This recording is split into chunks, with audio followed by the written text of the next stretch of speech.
Kembali lagi di kajian politik. Rancangan Undang-Undang Perampasan Aset memang gagal disahkan di era kepemimpinan Presiden Joko Widodo.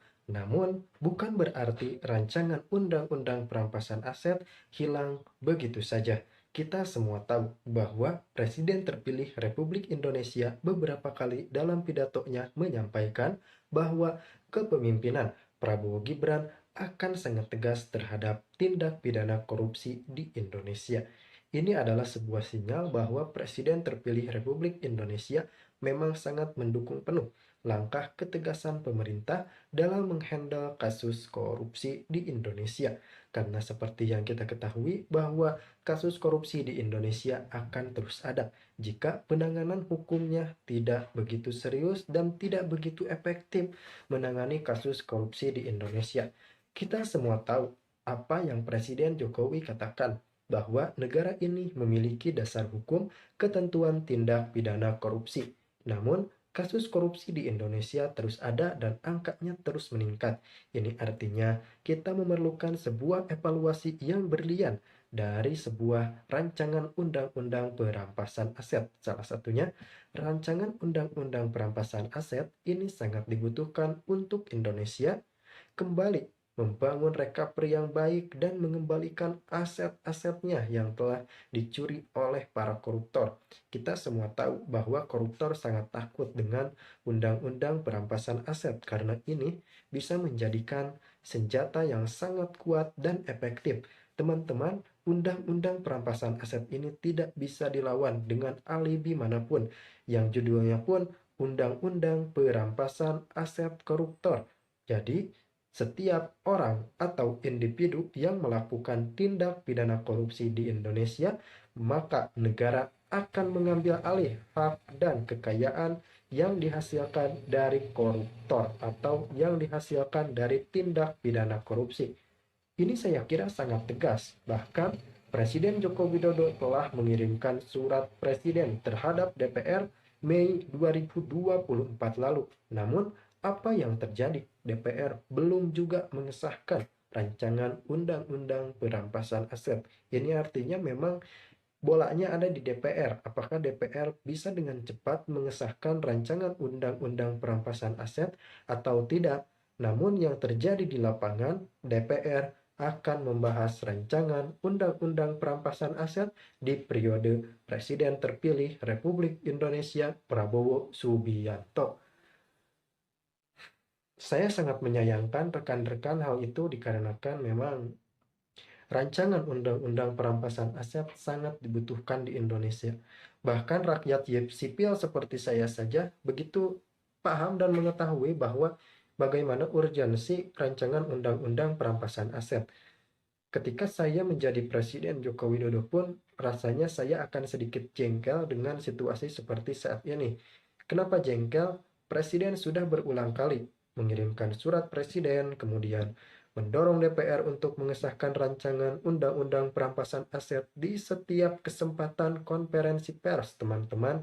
Presiden selalu, ayo kita laksanakan kawal bersama rancangan undang-undang perampasan aset. Namun, pada kenyataannya kita tidak melihat rancangan undang-undang perampasan aset disahkan di era kepemimpinan Presiden Joko Widodo. Bahkan yang terbaru dikatakan Ketua DPR RI Puan Maharani bahwa rancangan undang-undang perampasan aset akan disahkan di era kepemimpinan Prabowo. Ini artinya rakyat Indonesia kembali harus menunggu, kembali harus sabar untuk melihat undang-undang perampasan aset disahkan. Memang sangat berat untuk dijalani, tapi inilah situasi yang terjadi. Kita harus menghormati DPR, kita harus memberi respect terbesar kita bagi mereka, karena bagaimanapun juga ini sudah putusan akhir dan final dari DPR. Sudah selayaknya kita menerima apa yang diputuskan oleh DPR dan kita harus mengawal secara langsung rancangan undang-undang perampasan aset yang memang rencananya akan disahkan dan dibahas terlebih dahulu di era kepemimpinan Prabowo Subianto dan Gibran Raka Buming Raka. Lalu bagaimana menurut rekan-rekan sekalian, apakah worth it ketika rancangan undang-undang perampasan aset ini harus bahas di akhir pemerintahan Prabowo ataukah justru seharusnya RUU perampasan aset harus segera disahkan? Kita kembalikan lagi kepada rekan-rekan sekalian, namun yang jelas mari kita kawal bersama rancangan undang-undang perampasan.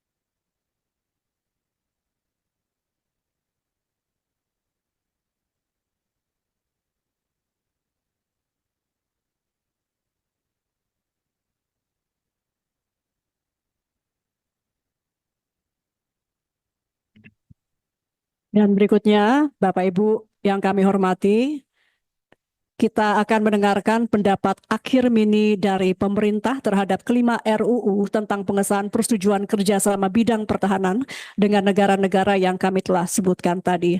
Kami mohon kepada yang mewakili pemerintah, Bapak Menteri Pertahanan untuk menyampaikan pandangan akhir mini dari pemerintah. Kami persilahkan.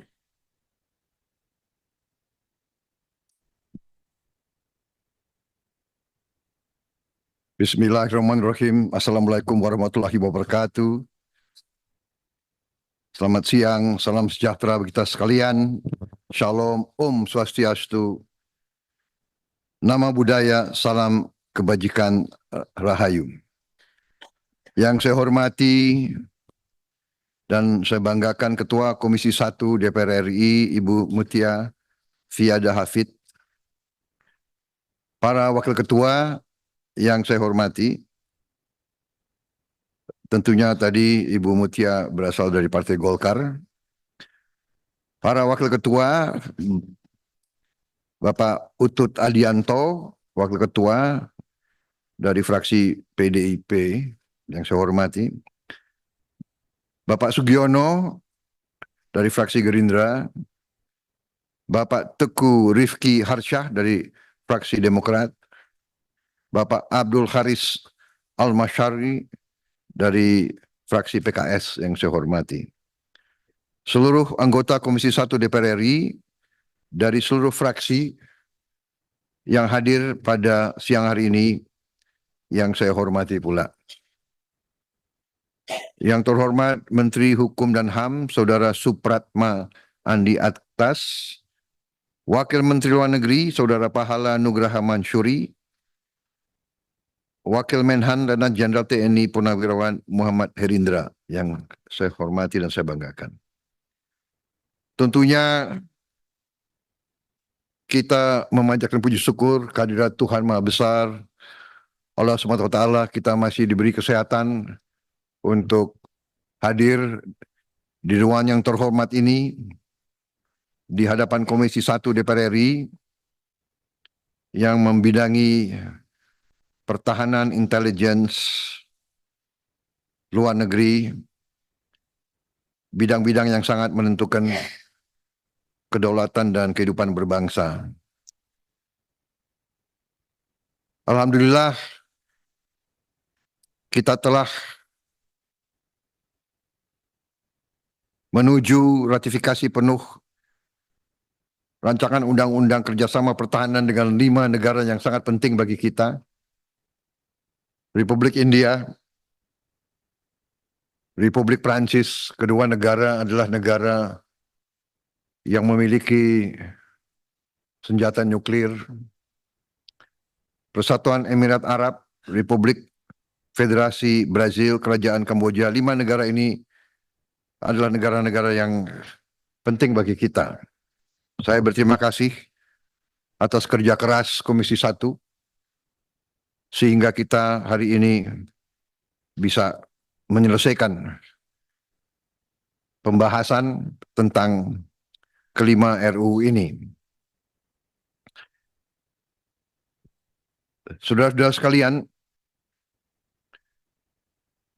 situasi dunia saat ini dalam keadaan yang tidak baik-baik saja. Yang sebenarnya adalah suatu ketegangan yang sangat-sangat runcing di belahan dunia yang masih jauh, tetapi sangat berpengaruh ke seluruh dunia. Bahkan para pakar-pakar pertahanan dan strategi dunia mengatakan bahwa kita sekarang berada dalam kondisi yang sangat mendekati kemungkinan pecahnya Perang Dunia Ketiga. Kita mengerti kalau pecah Perang Dunia Ketiga akan terjadi perang nuklir.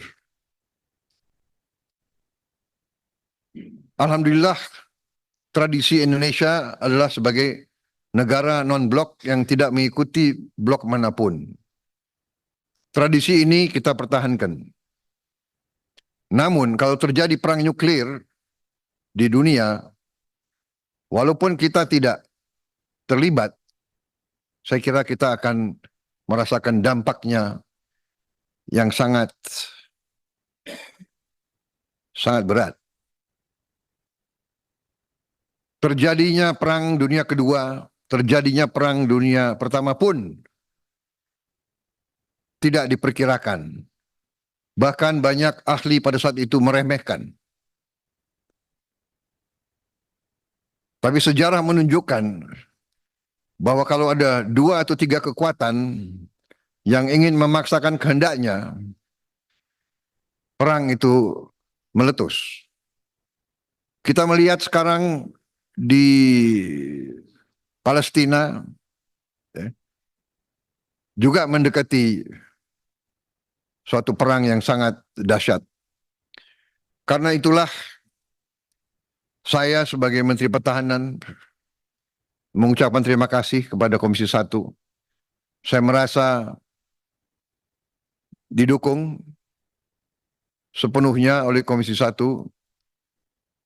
Saya terus-menerus bertahun-tahun saya peringatkan seluruh bangsa bahwa Indonesia harus kuat untuk menjaga diri kita. Karena kita memiliki kekayaan alam yang sangat luar biasa. Walaupun kebocoran masih terus berjalan dengan sangat besar, tapi masih kekayaan kita luar biasa. Dan kekayaan ini menjadi inceran bangsa-bangsa lain. Karena itu saya sangat menghargai Komisi 1 yang berasal dari berbeda-beda, fraksi yang berbeda-beda, tetapi menempatkan kepentingan bangsa dan rakyat selalu di atas. Kita berbeda latar belakang, kita berbeda partai politik, tapi kita tidak boleh lupa bahwa kita semuanya adalah anak-anak Indonesia. Kita sebagai pemimpin punya tanggung jawab kepada rakyat Indonesia. Karena itu, pada kesempatan ini, sekali lagi, saya juga mengakui bahwa kehendak kita, cita-cita kita untuk memiliki pertahanan yang sangat kuat masih belum tercapai. Karena kita mendahulukan kesejahteraan rakyat. Pengeluaran anggaran pertahanan kita sebagai perbandingan terhadap produksi domestik bruto kita, PDB kita, salah satu terendah di kawasan Asia. Tidak sampai 1%, 0,89%. Saya baru pulang dari Manila, Filipina saja sekarang sudah 1,8% pengeluarannya.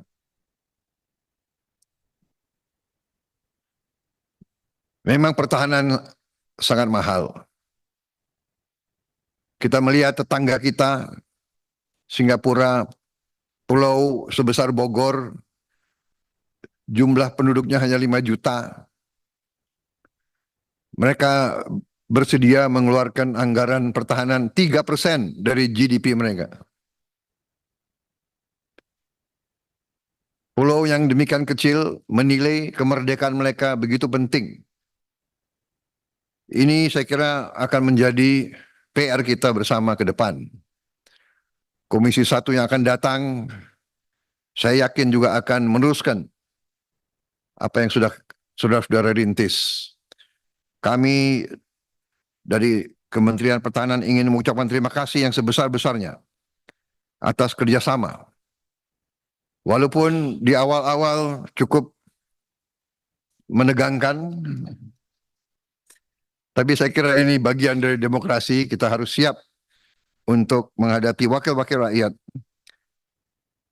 Tetapi kita juga perlu mengerti bahwa pertahanan ini terlalu penting untuk kita bahas secara terbuka. Untuk itu saya ucapkan permohonan maaf saya kepada media yang sering harus menunggu di luar pada saat kita membahas. Tapi ujungnya pun media kita pasti tahu hasil pembahasan kita. Apapun yang kita bicara pasti bocor. Ya. Tapi saya benar-benar merasa dukungan penuh dari semua fraksi. Artinya semua kekuatan politik di Indonesia menyadari pentingnya pertahanan kita. Kalau kita ingin terus berdaulat dan merdeka, kita harus punya pertahanan yang kuat. Tetapi sekali lagi kita mengerti dan sadar bahwa prioritas pertama kita adalah kesejahteraan rakyat kita. Justru rakyat kita yang paling lemah dan paling miskin, ini yang harus kita bantu secepat mungkin. Tidak boleh ada rakyat Indonesia yang lapar. Tidak boleh ada anak-anak Indonesia, pemuda-pemudi Indonesia yang hidup dalam kesulitan. Ini kewajiban kita semua. Karena itu pertahanan kita adalah pertahanan seluruh rakyat Indonesia. Pertahanan keamanan rakyat semesta. 5 kerjasama ini sangat penting karena negara-negara tersebut memiliki peran dan teknologi yang cukup baik. Khusus untuk Kamboja sebagai anggota dari ASEAN adalah juga kepentingan kita untuk memelihara dan mendukung kawan-kawan kita di ASEAN supaya mereka juga kuat dan mandiri. Saya kira itu yang ingin saya sampaikan. Saya juga mohon maaf apabila dalam pekerjaan saya selama 5 tahun sebagai Menteri Pertahanan ada sesuatu yang mengecewakan saudara-saudara kalian. Tetapi saya ingin saudara-saudara yakin bahwa niat saya semata-mata adalah untuk menjaga kepentingan dan kedaulatan bangsa Indonesia.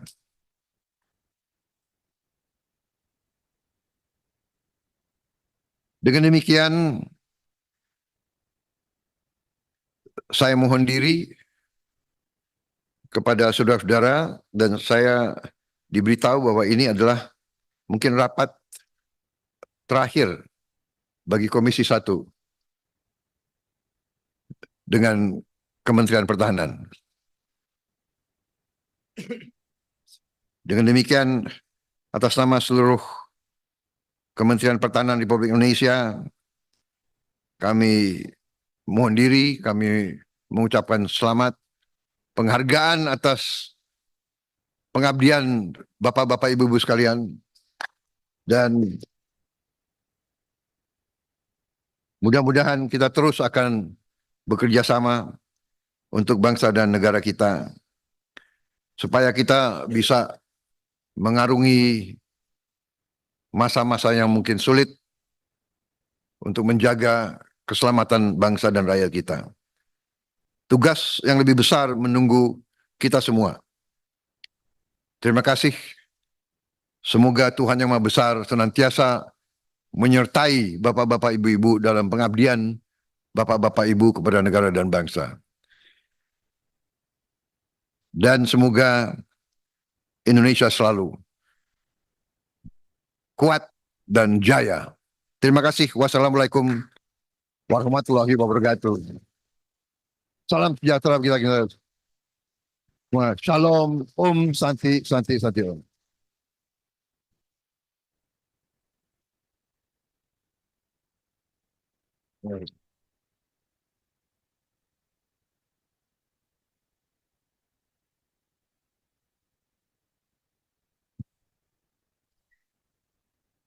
Jadi terharu ya, Pak. Tapi izinkan kami, Pak Menteri Pertahanan yang terhormat, Bapak Presiden terpilih, untuk menayangkan sedikit saja sebelum kita melakukan penandatanganan. Namun sebelumnya, tadi karena terharu saya lupa, saya harus ketok dulu bahwa pemerintah juga telah menyetujui agar RUU kerjasama kelima negara, kerjasama di bidang pertahanan untuk dibawa pada pembicaraan tingkat 2 dalam rapat paripurna DPR RI untuk disetujui menjadi undang-undang. Jadi pemerintah juga telah menyetujui, kata ketok. Dan kami mohon izin Bapak, ada sedikit kenangan sedikit dari rapat Bapak pertama di Komisi 1. Kami mohon ditayangkan.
Demikian tadi hanya segelintir dari pencapaian, kami ikut bangga Pak karena itu menjadi legacy dari Komisi 1 juga.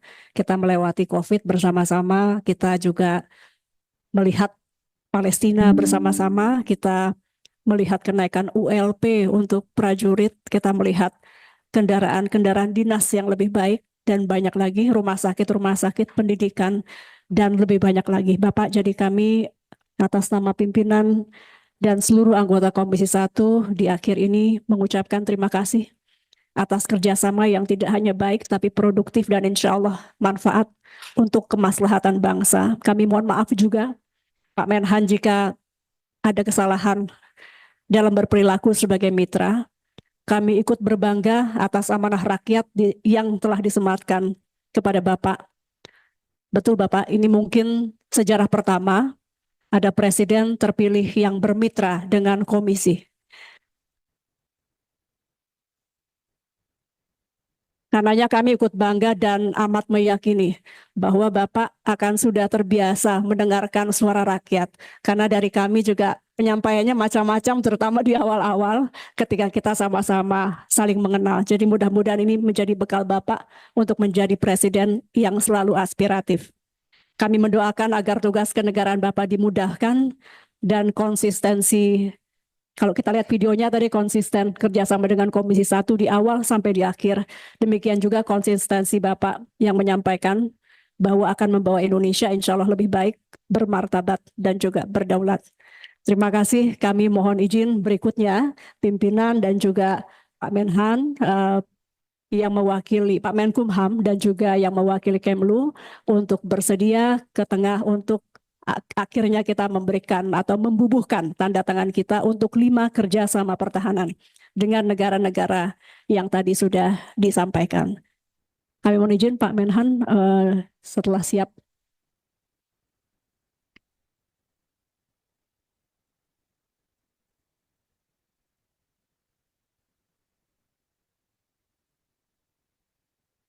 Pimpinan terlebih dahulu mungkin.